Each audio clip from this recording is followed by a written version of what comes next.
Čia yra vaikų darbai. Ir tiesiog aš priešingom pusę.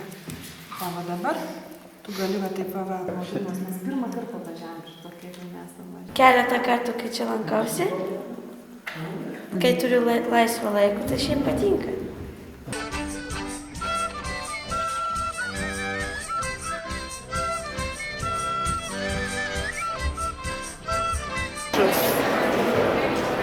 Įmanoma, tik tai vyriškis kažkoks. Žinau, Klaidas Navickas, mano kolega, jis turi.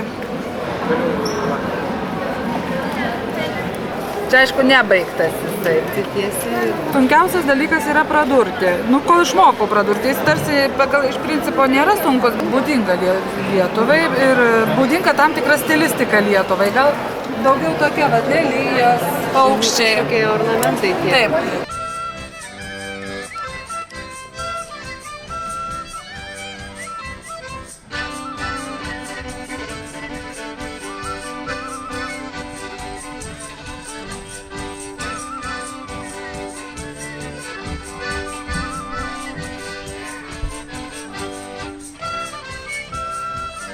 Praeito amžiaus pradžioje padarydavo užuolaidėlės, tokias juosteles, kurios atstodavo neįtin gerai pasiturintiems žmonėms užuolaidėlės, tarkim.